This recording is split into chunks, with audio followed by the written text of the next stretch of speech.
మరి ఈ sound system ద్వారా ఈ వాక్యం వింటున్న ప్రతి ఒక్కరికి నేను వందనాలు చెల్లిస్తున్నాను. దేవుడు బైబిల్లో ఉన్న ఒక వాక్యాన్ని జ్ఞాపకం చేసుకుందాం.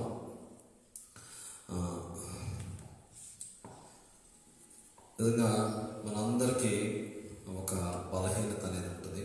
ఆ బలహీనత ఏంటంటే కోపం. కోపం ఎంత ప్రమాదకరమైందంటే దేవుని నీతిని నెరవేర్చదు అని దేవుని వాక్యం తెలియజేస్తుంది. మానవుడు అనే ప్రతి ఒక్కరికి కోపం ఉంటుంది, కానీ దేవుడు అన్నాడు కోపపడను కానీ పాపం చేయొద్దు అని దేవుడు చెప్పాడు. ఈ కోపం ఉండటం వలన మనం బీపీలు, షుగర్లు, లేనిపోయిన రోగాలు, అలాగే మన ఇంట్లో ఉన్న వాళ్ళతో మనకున్న సమాధానం పోగొట్టేసుకుంటాం. ప్రతి ఒక్కరితో గొడవ పెట్టుకుంటూ ఉంటాం. ఒక అడుగు వెనక్కేలేము, తగ్గించుకోలేము. మాట అంటే పడం, పౌరుషం ఎక్కువ మనకి.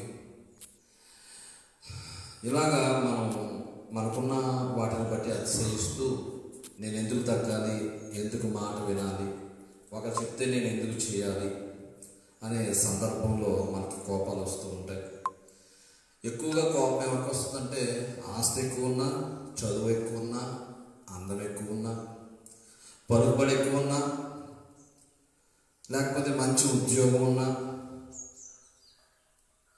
నేను చెప్పిందే అందరూ చేయాలి అనే దూరంలో చాలామంది ఉంటూ ఉంటారు. నేను అంటాను, ఎక్కువ కోపం అది మంచిది కాదేమో. సరే, ఈ కోపం ఉండడం వల్ల ఏం జరుగుతుంటాయంటే దేవుడు చేయాలనుకున్న కార్యక్రమాలు నీ జీవితంలో చేయకుండా ఆగిపోతూ ఉంటాయి. కాబట్టి ఎంత కోపం తగ్గించుకుంటే అంత మంచిదని నేను ప్రభు నామములో తెలియజేస్తున్నాను. సరే, పోయిన వారం మనం ఒక వాక్యాన్ని జ్ఞాపకం చేసుకున్నాము. అదేంటంటే గెహజీ కోసం జ్ఞాపకం చేసుకున్నాం. డబ్బు సంపాదించడమా లేదా దేవుని సంపాదించుకోవడమా అనే వాక్యాన్ని పోయిన వారం నేను జ్ఞాపకం చేశాను. అయితే ఈ వారం నేను చెప్పాలనుకున్న వాక్యం ఏంటంటే కోపము దేవుని నీతిని నెరవేర్చదు. ఈ కోపం ఉండడం వలన దేవుని యొక్క నీతిని నెరవేర్చలేము అని దేవుని వాక్యం తెలియజేస్తుంది. ఒక జరిగిన సందర్భాన్ని నేను జ్ఞాపకం చేస్తాను. అదేంటంటే నయమాను అనే అతను ఎలీషా దగ్గరికి వచ్చాడు.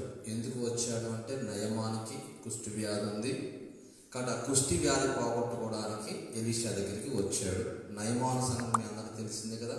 చాలా ధనం ఉన్నవాడు, పరాక్రమశాలి, సైన్యాధిపతి, మంచి ఉద్యోగం చేస్తున్నాడు. ఆ దేశంలో అతను మించినోడు ఎవరు లేరు. ఇలాగా అనేక బిరుదులు ఆయనకు ఉన్నాయి, అనేక స్టేటస్ సింబల్స్ ఆయనకు ఉన్నాయి. అలాంటి వాడికి ఒక రోగం ఉంది. ఆ రోగం ఏంటంటే కుష్టి వ్యాధి. మీకు తెలుసు కదా కుష్టి వ్యాధి ఎంత భయంకరమైందో. అది ఎక్కడ పడితే అక్కడ పుండులు పడిపోయి రక్తము, చీము కారుతూ ఉంటుంది. ఆ బట్టలు స్మెల్ వచ్చేస్తుంటే ఆ మనిషి దగ్గర స్మెల్ వస్తూ ఉంటుంది. ఎవరు కూడా దగ్గరికి వెళ్ళలేని పరిస్థితి. సరే, దేవుని బిడ్డలారా, అలాంటి పరిస్థితిలో ఉన్న నయమానికి ఒక అవకాశం దేవుడు ఇచ్చాడు. ఎలాగంటే ఒక చిన్న అమ్మాయి చెప్పింది ఏమనంటే, నా యజమానుడు షమ్రోను ప్రాంతానికి వెళితే అక్కడ ఎవరు ఉన్నారు అంటే ఎలీషా అని ఒక ప్రవక్త ఉన్నాడు. అక్కడికి వెళితే అతనికి మంచిది అని ఒక చిన్న మాట పలికింది, సువార్త చెప్పింది. దేవుడుగా ఈ రోజున మన మధ్యన కరువు అయిపోయింది ఏంటి అంటే సువార్త అని నేను చెప్తున్నాను. మనం బిల్డింగుల్లో సుఖంలో మనం మునిగి తేలుతున్నాము. బయటికి వెళ్ళి సువార్త ప్రకటించడానికి మనం ఏకీవించలేకపోతున్నాం. అయితే దేవుని బిడ్డలారా, ఈ చిన్న అమ్మాయి ఇది బానిసత్వంలో లేకపోతే చెరబట్టబడి తీసుకొచ్చిన ఈ అమ్మాయి సువార్త ప్రకటించింది. ఏమన్నదంటే, నా యజమానుడు షమ్రోను ప్రాంతంలో ఉన్న ప్రవక్త దగ్గరికి వెళ్తే ఆయనకి మంచిది, ఆయనకు మేలు జరుగుతుందని ఒకే ఒక మాట చెప్పింది. ఆ మాట ద్వారా నయమాను రథాలు వేసుకొని తనతో చాలా బహుమానాలు తీసుకొని చాలా సంతోషంగా మరి ఎలీషా దగ్గరికి వెళ్తున్నాడు. దేవుళ్ళరా, ఎంత సంతోషంగా ఉన్నాడంటే నాకు నయం అయిపోద్ది, ఇంకా నాకు కుష్టి వ్యాధి దూరం అయిపోద్ది, నేను ఎంతకాలం పడ్డ బాధ నుంచి నేను గట్టెక్కబోతున్నానన్న సంతోషంతో నయమాను వెళ్ళాడు. సరే, నయమాను వెళ్ళిన తర్వాత అక్కడ జరిగిన సందర్భం నేను చదువుతున్నాను. రెండో రాజుల గ్రంథము 5వ అధ్యాయం 9వ వచనం అంటాడు, నయమాను గుర్రములతోనూ రథములతోనూ వచ్చి ఎలీషా ఇంటి ద్వారము ముందర నిలిచి ఉండగా. చాలా అద్భుతమైన మాట కనబడుతుంది. ఆయన ఎలా వచ్చాడంట? గుర్రములతోనూ రథములతో వచ్చాడంట. ఎలీషా ఇంటి ద్వారం ముందర నిలిచి ఉన్నాడు. వచ్చి నిలబడ్డాడు.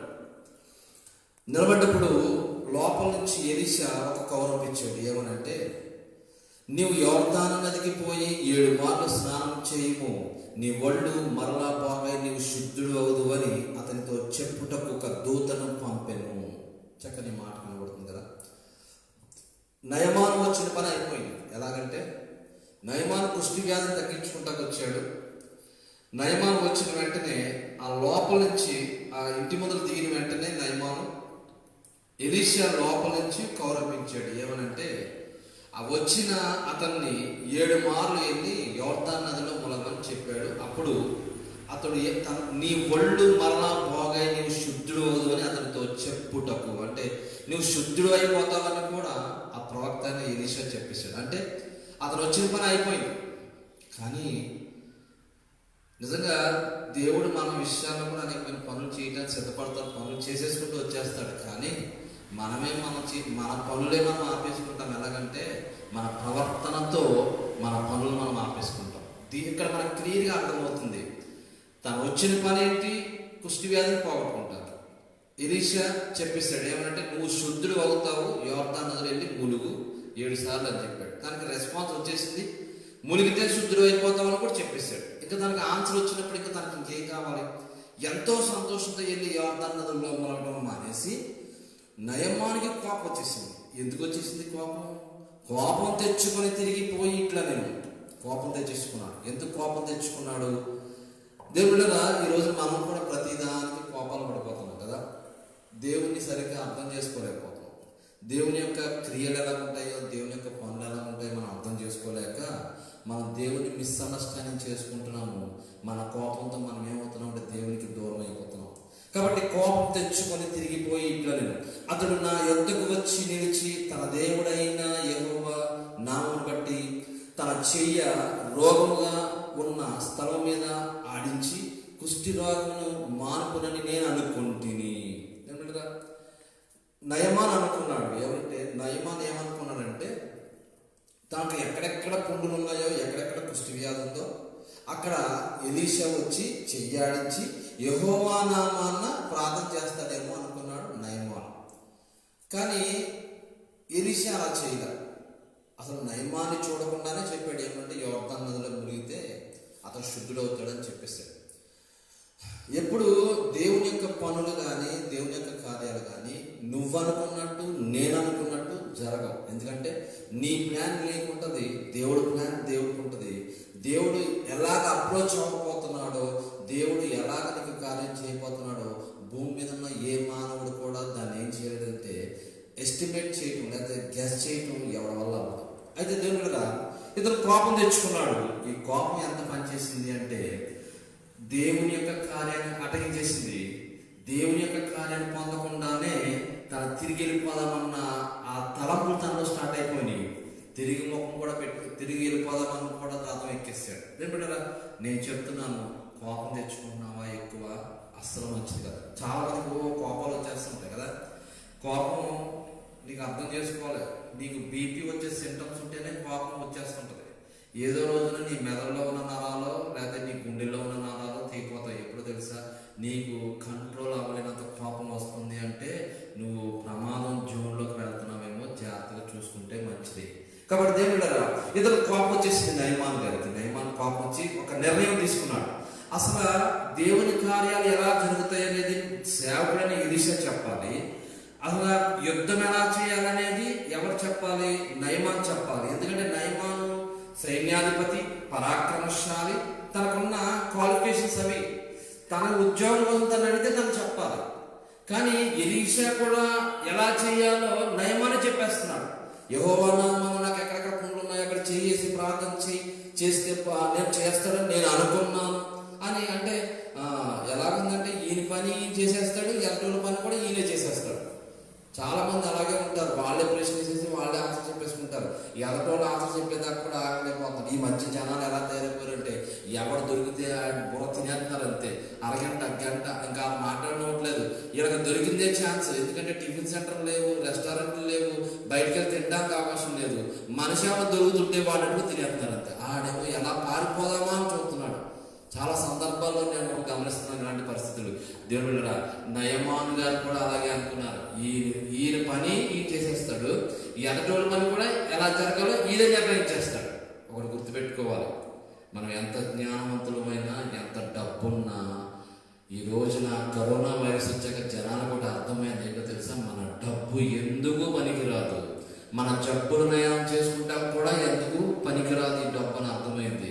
మన జ్ఞానం ఏ పాటిది అర్థమైంది. ఇంకోటి కూడా ఏంటంటే అన్ని హాస్పిటల్స్ మూసేశారు, ఎక్కడ పేషెంట్లు లేరు, అందరు ఇంట్లోనే ఉంటున్నారు.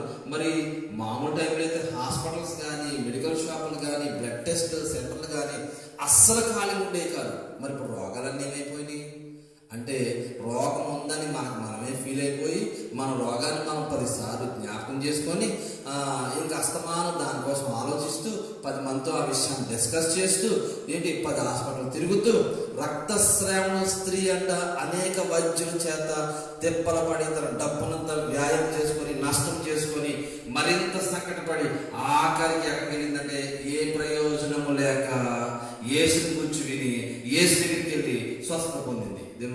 నిజంగా ఇవాళ ఈ మధ్య నేను చూసింది ఏంటంటే 2 నెలల నుంచి అసలు హాస్పిటల్ అన్నీ క్లోజ్ అయిపోయి ఉంటున్నాయి. ఏ హాస్పిటల్కి ఎవరు వెళ్ళట్లేదు. అంటే మనం రోగం ఉందన్న ఫీలింగ్లో ఉండి మనం తిరిగేస్తున్నాం. కానీ నిజంగా రోగాలు మనకు ఉన్నాయంటారా?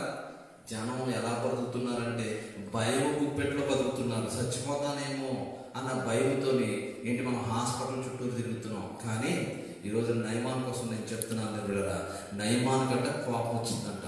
ఇప్పుడు కోపం వచ్చాడు ఏం చేశాడు? ఆ కోపం ఏం చేసిందంటే ఎలీషా దగ్గరికి వెళ్ళట్లా, ఎక్కడికి వెళ్ళిపోవాలనిపిస్తుందంటే రథం ఎక్కేయాలనిపించింది. చూడండి అక్కడ అంటాడు, అందుకు నయమాను కోపం తెచ్చుకుని తిరిగిపోయి ఇట్లా అతడు నా యొద్దకు వచ్చి నిలిచి తన దేవుని యెహోవా నామమును బట్టి తన చెయ్యి రోగం మీద ఉన్న స్థలం మీద ఆడించి కుష్టి రోగం మాపు నేను అనుకుంటుని దమస్కు నదులైన అబయాయును తర్వాత ఫర్పర్పును తర్వాత ఇజ్రాయేల్ దేశంలోను నదులన్నిటికంటే శ్రేష్టమైనవి కావా, వాటిలో స్నానం చేసి శుద్ధి నొందలేనా అని అనుకొని రౌద్రుడై తిరిగి వెళ్ళిపోయాను. కోపం ఏం చేసిందో తెలుసా? ఆయన రథం ఎక్కేలా చేసింది, తిరిగి వెళ్ళిపోయేలాగా చేసింది. ఏంటంటే అయ్యగారికి రథాలు ఉన్నాయి, గుర్రాలు ఉన్నాయి, వెనకాల పనులు ఉన్నారు. ఇంకా ఆయన ఏం చేసిందంటే ఆ కోపం వచ్చి ఏనన్నారు మాట్లాడితే వినేవాళ్ళు చాలా మంది ఉన్నారు. ఇంకేంటంటే అయ్యగారు చెప్పిందే వేదవాక్ అన్నట్టుగా ఆయన చేసుకుంటూ పోయాడు. నిజంగా కొంతమంది లార్డ్ సభలో కొంతమంది ఉంటుంటారు, పైనుండి వాళ్ళు ఏమంటారంటే గొర్రెనేమో మేక అంటే కింద ఉన్న వాళ్ళందరూ కూడా అవునయ్యా అది గొర్రె కాదు మేక అంటున్నారు. మేక గొర్రె అంటే అవునయ్యా అది మేక గొర్రె అంటారు. ఇలా తయారైపోయారు జనాలందరూ. నేను చెప్తున్నాను నేను బిడ్డరా, చక్కని మాట జ్ఞాపకం చేస్తున్నాను. ఈ నయమానికి కోపం వచ్చింది, రథం ఎక్కేసాడు, కోపంతో రథం మీద వెళ్ళిపోతున్నాడు. తన మనసులో తనకున్న నాలెడ్జ్ ప్రకారంగా మాట్లాడుతున్నాడు. ఏమనంటే మా దేశంలో ఇంతకంటే పెద్ద నదులు లేవా, దాంట్లో నేను స్నానం చేయలేదా అని చెప్పేసి ఇలాగా, లేదా స్నానం చేసి నేను శుద్ధుడిని అవ్వలేనా అని తను మాట్లాడుతున్నాడు. అసలు అర్థం కావాల్సిన తనకి ఏంటంటే ఎలీషా చెప్పాడు ఇతను చేయాలి అంతే. అతను దేవుని సేవకుడు చెప్పినట్టు చేసుకుంటే అతను ఆ స్వస్థతను చూద్దుడేమో, కానీ అతను చెప్పకుండా వెనక్కి తిరిగి వెళ్ళిపోయాడు. కోపం ఎంతమంది చేసిందో చూసారా? ఏమంటే నీళ్ళలో శక్తి ఉండదు, లేకపోతే నూనె రాసే దాంట్లో శక్తి ఉండదు, దేంట్లోనే శక్తి ఉండదు. కానీ దేవుడు సేవకుడు ఏం చెప్పాడో ఆ మాటలో శక్తి ఉంటుందని ఇక్కడ మనకి షెబ్రోను ప్రాంతంలో ఉన్న ఆ ప్రవక్తన ఎలీషా ద్వారా మనకు అర్థమవుతుంది. దేవుని సేవకుడు చేసే ప్రార్థనలో శక్తి ఉంటుంది, దేవుని సేవకుడు చెప్పే మాటలో శక్తి ఉంటుందని మనకు తెలుస్తుంది. అయితే దేవుడు రథం ఎక్కాడు, వెళ్ళిపోతున్నాడు. తనకున్న నాలెడ్జ్ ప్రకారంగా మాట్లాడుతున్నాడు. నాకు నదులు ఉన్నాయి, ఎందుకంటే గొప్ప నదులు లేవా, అక్కడ నేను స్నానం చేస్తే నాకు తగ్గదా, ఇలా మాట్లాడుతున్నాడు.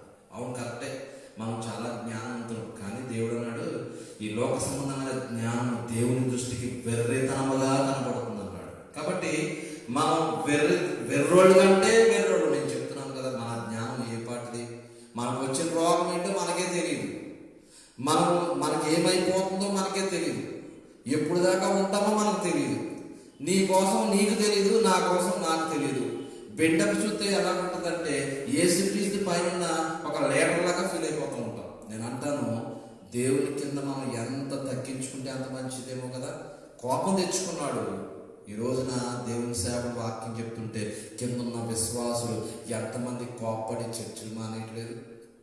ఈరోజు మాస్టర్ గారు అంతా నా కోసమే చెప్పారు అని చెప్పి ఏంటి ఆ తోటి విశ్వాసంతో అనటం, పాస్టర్ గారు తిట్టడం, అలాంటి విశ్వాసం మన మధ్యన ఎంతమంది లేరు. నేను అంటున్నాను, చక్కని మాట, నయమాన కోపంతో రథం మీద వెళ్ళిపోతున్నాడు. దేవుని యొక్క ఉద్దేశం చూడండి. ఒక చిన్న అమ్మాయి సువార్త ప్రకటించి, దేవుడు ఆ అమ్మాయి ద్వారా సువార్త ప్రకటించాడు. అతను ఎలాగైనా స్వస్థ పొందాలని దేవుడు ఒక ప్రవక్తని ఏర్పాటు చేశాడు. కానీ సైతాన్ గారు ఏం చేశాడంటే, నయమానుకున్న బలహీనతను ఆధారం చేసుకొని ఆ బలహీనత ద్వారా అతని కోపం తెప్పించి, ఆ కోపం ద్వారా ఏం చేశాడంటే దేవుని యొక్క కార్యం చూడకుండా నయమాన్ని వెనక్కి తిరిగి వెళ్ళిపోయేలాగా చేశాడు. ఎవరు? సాతాను గారు. అయితే దేవుడు రథం మీద వెళ్ళిపోతున్నాడు. రథం మీద వెళ్ళిపోతూ ఉండగా ఆ చల్ల గాలికి కొన్ని నిమిషాలకి ఆయన కోపం చల్లారిపోయినట్టుంది. అయితే దేవుడు మళ్ళీ ప్రయత్నం చేస్తున్నాడు. ఎలాగంటే నయమాను రథం తొక్కుతున్న ఆ పనివాడి ద్వారా దేవుడు మళ్ళీ మాట్లాడుతున్నాడు. ఏమనంటే, అయ్యా ఇంతకంటే గొప్పదేమన్నా చేయమంటే నువ్వు చేయవా? ఆయన ఏమన్నాడు? యోర్దాను నదిలో 7 సార్లు పొలమన్నాడు. అది చేస్తే మనకి ఏమవుతుందో అర్థమవుతుంది కదా. ఒకసారి ఆయన చెప్పినట్టు మనం చేయొచ్చు కదా అన్నప్పుడు ఒక నిమిషం ఆలోచించాడు. కోపం తగ్గింది కదా. అందుకని ఏం చేశాడంటే మళ్ళీ రథం వెనక్కి తిప్పి యోర్దాను నదిలోకి వెళ్ళి ఎలీషా చెప్పినట్టు 7 సార్లు ములిగాడు. ములిగేసరికల్లా ఏం జరిగిందంటే తన దేహం అంట పసి పిల్ల దేహం వలె అతడు శుద్ధుడాయను అని 14వ వచనములో అంటాడు. అతడు పోయి దైవజనుడు చెప్పినట్లు, ఎలాగంటండి దైవజనుడు చెప్పినట్లు యోర్దాను నదిలో 7 మార్లు మునగగా అతని దేహము పసిపిల్ల దేహం వలెనై అతడు శుద్ధుడాయను. దైవజనుడు చెప్పినట్టు మీరు అనండి. ఖచ్చితంగా ఇంతకంటే గొప్ప కార్యాలు మీ జీవితాల్లో మీరు చూస్తారని నేను ఖచ్చితంగా చెప్తున్నాను. దేవుడరా, ఇతడు ఎప్పుడైతే శుద్ధుడైపోయాడో నయమానికి అసలు ఏం మాట్లాడాలో అర్థం కాల, ఏం అనాలో అర్థం కాల. ఆశ్చర్యపోయాడు. ఇది నా శరీరమేనా, నేనేనా అనుకున్నాడు. అతను ఎంతో సంతోషిస్తోనంట. అప్పుడు అతడు తన పనివారముతో కూడా దైవజనుని దగ్గరకు తిరిగి వచ్చి అతని ముందర నిలిచి చిత్తగించుము. అతని ముందర నిలబడ్డాడంట. నిలబడి అప్పుడేమో దైవజనుడు నా దగ్గరికి రావాలి, వచ్చి ఎక్కడెక్కడ పుళ్ళు ఉన్నాయో చేసి ప్రార్థన చేయాలన్నాడు. ఇప్పుడేమో దైవజనుడి దగ్గరికే ఇతను వెళ్ళాడు. చాలా మంది అంటూ ఉంటారు, పాస్టర్ గారు మా ఇంటికి రాలేదు అని. పాస్టర్ గారు మీ ఇంటికి రారు, పాస్టర్ దగ్గరికి మీరే వెళ్ళాలి. వెళ్ళి ఏం చేయాలంటే ప్రార్థన చేయించుకోవాలి. ఒకవేళ నీకు ఏదైనా ప్రార్థన చేయించుకోవాలంటే ఫోన్ చేసి పాస్టర్ గారు మా ఇంటికి రండి, ఇవాళ ప్రార్థన చేయడానికి రండి అని చెప్తే పాస్టర్ గారు మీ ఇంటికి వస్తారు. దేవుడరా, ఎక్కడ అవకాశం దొరుకుతుందా దేవుడి సేవకుల మీద ఏదో ఒక అబార్ణ వేద్దాం చూస్తూ ఉంటారు చాలా మంది. ఎక్కడ చూడండి, ముందు అన్నాడు ఆ ఎలీషా నా దగ్గరికి వచ్చి నా పుళ్ళ మీద చెయ్యండి ప్రార్థన చేస్తే బాగుండు అన్నాడు. ఇప్పుడు ఏం చేస్తున్నాడంటే ఎలీషా ముందర నిలిచాడంట. చిత్తగించుము, ఇశ్రాయేలీయుల్లో ఉన్న దేవుడు తప్ప లోకమంతటి యందును మరి ఒక దేవుడు లేడని నేను ఎరుగుదును. చూసారా, చక్కటి మాట. నిజంగా అక్కడ ఎవరికి పేరు వచ్చింది? దైవజనుడి పేరు వచ్చిందా? కాదు. ఎవరి పేరు వచ్చింది అంటే ఇశ్రాయేలు దేవుడైన యెహోవాకే పేరు వచ్చింది. దేవుడు బిడ్డరా, అయితే పేరు అప్పుడు చూడ అంటున్నాడు, మరి ఒక దేవుడు లేడని నేను ఎరుగుదును. ఇప్పుడు నీవు నీ దాసుడైన నా యొక్క బహుమానం తీసుకురవాలని అతనితో చెప్పగా, కాబట్టి ఇక ఎంతో సంతోషపడిపోయి ఆయన దగ్గరికి వచ్చి ఇలాంటి మాటలు మాట్లాడుతున్నాడు. ఇంకా చాలా రెక్టిఫై చేసుకున్నాడు. తనలో ఇంకా ఏవే లోపాలు ఉన్నాయంట నయమాన్ దగ్గర.